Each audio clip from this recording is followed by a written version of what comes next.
what is your department doing to involve disabled people, Ed? Well, we have had a really good relationship with every disabled child matters, but also with WizKids.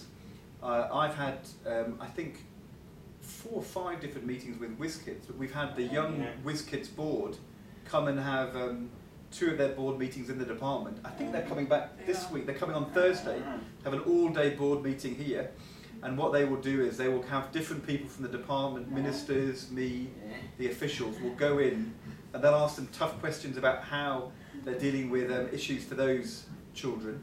And then we also make sure that we have a children and young people's board which looks right across the department. Very important to make sure that we've got children with disabilities and young people with disabilities as part of that work as well. So I think that we've tried pretty hard, but obviously as well, being interviewed by you means that I'm open to scrutiny. Us politicians need to be accountable, and if I can't give good answers to the questions, then you'll be out there giving me a hard time. And that's another way in which we're involving children and young people with a disability to make sure that we are on our toes. Next question is, how are you making sure that disabled children have a choice of mainstream or special schools? The thing I think is that it shouldn't be one or the other. I don't, and I think it will depend very much on what children and young people want and what their parents want. And you should be able to get, a mix. I have a really good school in my constituency called Kingsland, which is a primary school for children with a combination of physical learning difficulties. Some parents want their child to be in that primary school full time, but some parents actually really like the idea that their child will spend 2 days a week in Kingsland and then 2 or 3 days a week in a local primary school, with the teachers from Kingsland going into the primary school to help out. And I would much rather, in the end these decisions are made locally by local authorities, but my really strong message to local authorities is listen to what parents and young people want and then try and provide flexible combinations for them. And if you can have a special unit within a secondary school where you can spend a bit of time in the unit as well as a bit of time in ordinary classrooms, or you can go on some days to one school, a couple of days to the other, then you can get the best of both worlds, and I'd rather have it that way. Is that the right answer? Yeah. Good. Good. So, next question is, how are you responding to a problem of bullying to young disabled people? Well, I think bullying's wrong, whatever kind of bullying it is. And we've made a huge, the biggest difference I've seen coming to this job, when I think back to when I was at school, is when I was at school, bullying went on all the time for children who looked a certain way or came from a certain part of the town or or had a disability, and nobody ever really talked about it, and the teachers didn't either. And you look back and think that was really wrong, because actually, I remember watching it and not really thinking enough about it. But for that child, it's terrible. So a big part of what we're doing, a big part of what I believe, is to say, but it's got to start from young people themselves. Bullying's wrong, whatever. And we have we published guidance for parents and for teachers and for young people on how to make sure you stamp out bullying. Last March, we published a piece of advice for all schools in the country on how to make sure that children with a special educational need or with a disability, physical disability, weren't being bullied. And the thing which we just need to make sure is that every time I visit a school, I go to the school council and say, are you sure that you're doing enough as young people to stop bullying? And I think it's not perfect, but we are making progress.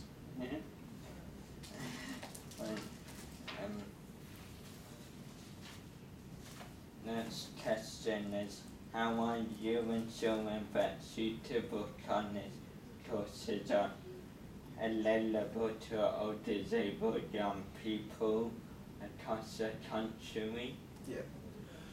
We we've changed the law, which will start in 3 years' time, that every young person till the age of 18 will be expected to stay in school or college or get an apprenticeship. And that's quite a big ask for young people, but also for schools and colleges.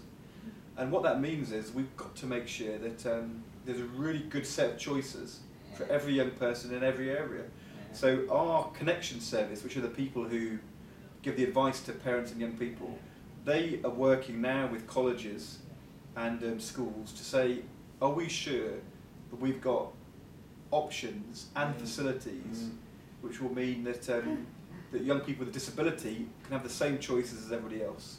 And the thing I often think is that sometimes I talk to young people who say, it's worked brilliantly for me. My college has been great, good access, the school was very good. And sometimes you meet other young people who say, it's not been really good for me. I mean, they just didn't understand. And for that young person, I can't. If that young person lives in Grimsby, there's not much point in me saying, well, I'm really sorry about that, but in Bath or in Bristol, they're really good. Because actually, if you live in Grimsby, it's got to be good in Grimsby. And what I've got to do is say to schools and colleges and connections, we know it can be done, do it everywhere. And I'm hoping that education to 18 will give us a chance to sort of raise expectations in every part of the country. I think it's a big opportunity, actually. And next question is, what action is being taken to include undisabled people in activities such as sport, entertainment and having fun? We, in children's play first, we announced last year, 2 years ago, the biggest investment in children's play we've ever had, over £230 million. We're going to rebuild or do brand new 3,500 playgrounds, which can both be for young children under 8, but also for what they call tweenagers, up to children aged 8 to 12.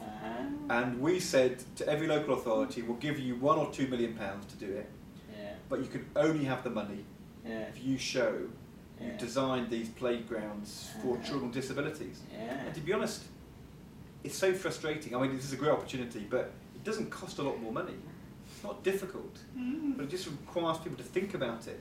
And you actually can design your playgrounds. So, if you go on a roundabout, for example, you can have a roundabout which is just as fun and just as fast, but makes it easy for a child in a wheelchair to go on the roundabout. And the same is true for swings and for slides as well. So it's just about getting part of the thinking.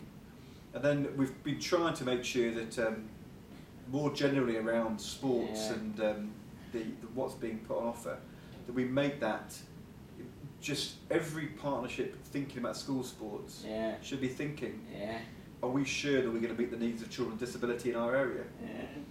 But it means that you've got to have the equipment to do it. And if you've not got it's easy to do basketball as long as you've got a chair, which means you can do it. And I don't think we always get some of those things, some of the details right. So there's more to do.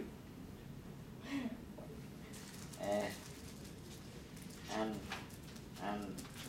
lastly, Ed, how do you aim to change attitudes to disability to barriers that exclude young disabled people from everyday activities? I think the thing I've learned in the last 2 years is that there's quite a lot I can do with money and investment. And there's quite a lot I can do with sort of, sending out expectations and setting targets. But actually, what works is when people are actually delivering services on the ground, head teachers or people running sports clubs, when they say, actually, I want to make sure this is for every child. And actually it's part of their mission, it's what they believe. And I think that while I can use money and levers to make that happen, the thing which makes the biggest difference is people doing what you do, which is being on TV or talking to me or making speeches where you say, I've done it. Good. Is that okay? Yeah. Now I have to go see the Prime Minister.